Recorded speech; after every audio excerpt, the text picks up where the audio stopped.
তো এবারের বিধানসভা ভোটকে কিন্তু আলাদাই গুরুত্ব দিচ্ছে নির্বাচন কমিশন। ভোট চলাকালীন বা ভোটের আগে কোনো রকম ফেক নিউজ, মারামারি, গোষ্ঠীকন্দল বা টাকার বিনিময়ে কাউকে প্রভাবিত করা, এই সব জিনিস আটকাতে কিন্তু নির্বাচন কমিশন ইতিমধ্যেই একটি অ্যাপ লঞ্চ করেছে, যার নাম ই-সিভিজিল। তো ই-সিভিজিল এই অ্যাপটি কিন্তু মূলত জনসাধারণের জন্য। তো আপনিও এই অ্যাপটি ব্যবহার করতে পারেন এবং আপনার যাবতীয় সমস্যা কিন্তু সেখানে বলতে পারেন, বা ভিডিও, ছবি বা অডিও পাঠিয়ে কিন্তু আপনি আপনার বক্তব্যটা বলতে পারেন। তো প্রথমে আমরা জেনে নিই যে ই-সিভিজিল অ্যাপ থেকে আমরা মূলত কোন কোন জিনিসটি করতে পারবো। তো ই-সিভিজিল অ্যাপ মূলত ভিডিও, অডিও বা ছবি পাঠানোর জন্য। আপনার এলাকায় যদি কোনো গোষ্ঠীকন্দল বা টাকার বিনিময়ে কাউকে প্রভাবিত করা বা আপনাকে মারার হুমকি, এরকম কোনো হুমকি এসে থাকে, সেক্ষেত্রে কিন্তু আপনি সেই আপনাকে যে হুমকি দিচ্ছে বা টাকার বিনিময়ে প্রভাবিত করার চেষ্টা করছে, তার এগেনস্টে আপনি ভিডিও করে কিন্তু ডিরেক্টলি নির্বাচন কমিশনকে পাঠাতে পারবেন এবং সঙ্গে সঙ্গে কিন্তু তার স্টেপ নেওয়া হবে। তো এই ভিডিওতে আমরা দেখাবো যে ই-সিভিজিল অ্যাপ আপনারা কীভাবে ডাউনলোড করবেন, কীভাবে আপনার নাম রেজিস্ট্রেশন করবেন এবং কীভাবে ব্যবহার করবেন, তার সম্পূর্ণ বিস্তারিত কিন্তু এই ভিডিওতে থাকছে। তো আশা করছি পুরো ভিডিও দেখবেন, স্কিপ করবেন না। আর অবশ্যই ভিডিওটি কোন জেলা থেকে দেখছেন কমেন্ট বক্সে জানাবেন। ভিডিওটি ভালো লাগলে অবশ্যই লাইক করবেন, চ্যানেলটিকে সাবস্ক্রাইব করে পাশে রাখা বেল আইকনটি প্রেস করে নোটিফিকেশন অল করে রাখবেন। তো চলুন শুরু করি। ই-সিভিজিল অ্যাপটি ডাউনলোড করতে হলে ফার্স্ট আপনার স্মার্টফোন থেকে প্লে স্টোরটি ওপেন করবেন। প্লে স্টোর ওপেন করে সেখানে গিয়ে সার্চ করবেন ই-সিভিজিল। তো ই-সিভিজিল লিখে সার্চ করলে পরে কিন্তু এখানে ইলেকশন কমিশন অফ ইন্ডিয়ার যে অফিসিয়াল অ্যাপ ই-সিভিজিল, সেটা কিন্তু ডাউনলোড করতে পারবেন। তো ডাউনলোড করার পর এখানে ওপেন করবেন। ওপেন করার পর দেখবেন সামনে একটি অ্যাপটি খুলে আসে। তো আসার পর এখানে কিছু পারমিশন চাইবে, প্রত্যেকটি এখান থেকে অ্যালাউ করে দেবেন আপনারা।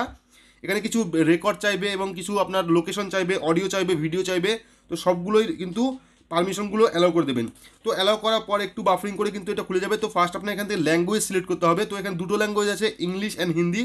তো এখানে আমি ইংলিশ থাকতে দিচ্ছি। ইংলিশ থাকার পর এখানে গেট স্টার্ট যে অপশনটা, সেখানে ক্লিক করব। ক্লিক করার পর কিছু ডিসক্লেমার আছে, অর্থাৎ নিয়মাবলী কিছু আছে, তো এগুলো দেখে নেবেন। দেখে নেওয়ার পর এখানে আই অ্যাগ্রি যে অপশনটা আছে সেখানে টিক করবেন। টিক করার পর এখানে নেক্সট অপশনে ক্লিক করার পর এখানে চলে আসবে বিফোর ইউ বিগেন। তো এখানে নেক্সট যে অপশনটা আছে সেখানে ক্লিক করব। ক্লিক করার পর এখানে চলে আসবে এন্টার ইউর মোবাইল নাম্বার। তো ফার্স্ট আপনার যে মোবাইল নাম্বারটা আছে সেই মোবাইল নাম্বারটা এখানে দিয়ে দেবেন। তো আমি এখান থেকে একটা মোবাইল নাম্বার দিয়েছি। মোবাইল নাম্বার দেওয়ার পর সেন্ড ওটিপিতে ক্লিক করবো। সেন্ড ওটিপিতে ক্লিক করলে পরে কিন্তু যে মোবাইল নাম্বারটা দিলাম সেই মোবাইল নাম্বার একটি ওটিপি চলে আসবে। তো ওটিপিটা আমাদের ভেরিফাই করতে হবে। তো এখানে দেখুন ওটিপিটা সেন্ড করে দিয়েছে। আমরা এখানে ওটিপি দেবো, তারপরে নাম, অ্যাড্রেস, স্টেট, ডিস্ট্রিক্ট, অ্যাসেম্বলি এবং পিনকোডটা কিন্তু দিয়ে দেবো। এই ওটিপিটা চলে এসেছে, ওটিপিটা আমরা দিয়েছি এখানে।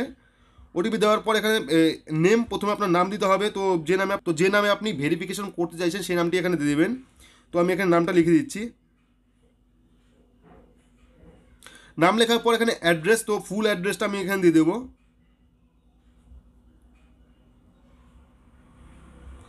অ্যাড্রেস দেওয়ার পর এখানে স্টেট অর্থাৎ রাজ্য সিলেক্ট করতে হবে। তো আমি এখান থেকে ওয়েস্ট বেঙ্গল সিলেক্ট করে নিচ্ছি। সিলেক্ট করার পর এখানে দেখুন ডিস্ট্রিক্ট, তো আপনার জেলা কোনটা আছে জেলা সিলেক্ট করে নিতে হবে এখান থেকে। তো আমি এখান থেকে নদিয়া সিলেক্ট করে নিচ্ছি। সিলেক্ট করার পর এখানে দেখুন অ্যাসেম্বলি, তো এখান থেকে আমরা অ্যাসেম্বলি সিলেক্ট করে নিচ্ছি শান্তিপুর। সিলেক্ট করার পর পিনকোড কত আছে, তো পিনকোডটা এখানে দিয়ে দেবেন। পিনকোড দেওয়ার পর এখানে দেখুন একটা টার্মস অ্যান্ড কন্ডিশন আছে, সেখানে ক্লিক করে এখানে আমরা ভেরিফাই নাও যে অপশনটা সেখানে ক্লিক করবো। তো ভেরিফাই নাও ক্লিক করার পরে কিন্তু এখানে চলে আসবে, দেখুন একদম মেন পেজে চলে এসেছি আমরা। তো এখানে ফার্স্ট অপশন আছে ফটো, অর্থাৎ আপনি এখান থেকে ডিরেক্ট ফটো তুলতে পারবেন। তো এখানে যখন ক্লিক করবেন তখনই কিন্তু ফটোর যে অপশনটা সেখানে কিন্তু ফটোটা চলে আসবে। তো এখানে দেখুন ক্লিক করলে পরেই এখানে ফটোর অপশন চলে আসছে। তো এখান থেকে ক্যামেরা অন করবেন। ক্যামেরা অন করলে কিন্তু এখানে ক্যামেরাটা ওপেন হয়ে যাবে। তো এখানে দেখুন ক্যামেরা ওপেন হয়ে গেছে। ওপেন হওয়ার পর এবার নেক্সট যে অপশনটা আছে সেটা হলো ভিডিও। তো এখান থেকে ভিডিও করতে পারবেন এবং অডিও, সেখান থেকে আমরা অডিও করতে পারবেন, ঠিক আছে। তো এখানে লগ আউটের একটি অপশন আছে, সেখান থেকে লগ আউটও করতে পারবেন। এবং উপরে কিন্তু এখানে থ্রি ডট যে অপশনটা আছে সেখানে ক্লিক করবেন। ক্লিক করার পর এখানে স্ট্যাটাস দেখতে পারবেন, অর্থাৎ আপনি যে ইনকোয়ারি বা আপনি যে ভিডিওটা করেছেন বা অডিওটা করেছেন আপনার সুরক্ষার জন্য, তার স্ট্যাটাসটা কী আছে সেখান থেকে দেখতে পারবেন। অর্থাৎ আপনার কমপ্লেন যে করেছিলেন সেই কমপ্লেনের এগেনস্টে স্ট্যাটাসটা কী আছে সেই স্ট্যাটাসটা দেখতে পারবেন এখান থেকে। Corner store, near by state, ঠিক আছে, নিয়ার বাই কোনটা আছে সব দেখাবে এখান থেকে। ডিস্ট্রিক্ট কত কিলোমিটারের মধ্যে কোনটা কোনটা আছে সব দেখাবে এখান থেকে।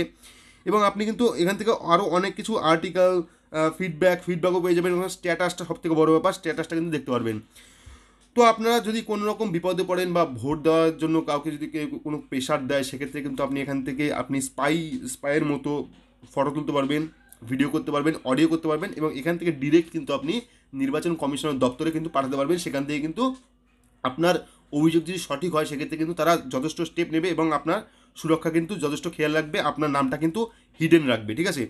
তো এই অ্যাপটি অবশ্যই ব্যবহার করুন, কারণ পশ্চিমবঙ্গে ভোট আসলে কিন্তু একটা আমাদের মনে নানা রকম ভয় কাজ করে। সেক্ষেত্রে কিন্তু অ্যাপটি অবশ্যই কার্যকরী। অবশ্যই অ্যাপটি ইউজ করুন এবং ইউজ করে আপনার অবশ্যই যদি কোনো আপনার কোনো কমপ্লেন থাকে সেক্ষেত্রে কিন্তু আপনি এখান থেকে অডিও ভিডিও বা ফটো তুলে কিন্তু নির্বাচন কমিশনের অফিসে কিন্তু পাঠাতে পারেন। তো আশা করছি বোঝাতে পেরেছি যে সিভিজিল অ্যাপ আপনারা কীভাবে ব্যবহার করবেন, কীভাবে নাম রেজিস্ট্রেশন করবেন। তো যদি ভিডিওটি ভালো লাগে তাহলে অবশ্যই লাইক করবেন, চ্যানেলটিকে সাবস্ক্রাইব করে পাশে রাখা বেল আইকনটি প্রেস করে নোটিফিকেশন অল করে রাখবেন। তো আজকের মতো এটুকুই, ধন্যবাদ।